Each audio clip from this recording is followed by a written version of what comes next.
再来看这移民署去年所设的这个上下班顿卡路这系统呢，竟然传出是中国制造的，这恐惊是有治安的记录。新竹市政府讲，目前已经停用，嘛讲无这个资料流出去，啊那员工呢也暂时会先用其他的方式来签到。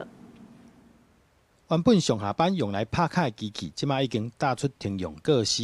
新竹市政府内部拢总有10台人面辨识拍卡系统。最近发现，甲去年移民署的拍卡系统，拢是共型共款中国制造的。有持有员工听到消息，加减嘛是烦恼家己的资料互泄露出去。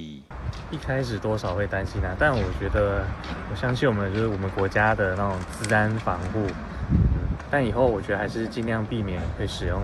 大陆厂牌的设备，只是会有点不习惯了，因为每天就是用打卡机都已经有一段时间了。但我觉得市府这样也是好的，就是保护治安啊，然后也保护每个人的各自的保障。这样。政府赶紧出面驳回，目前所有的资料都无发现外来的状况，为了资讯安全甲风险管理，请员工暂时先用其他方式拍卡，确保安全。基于资讯安全与风险控管的审慎原则。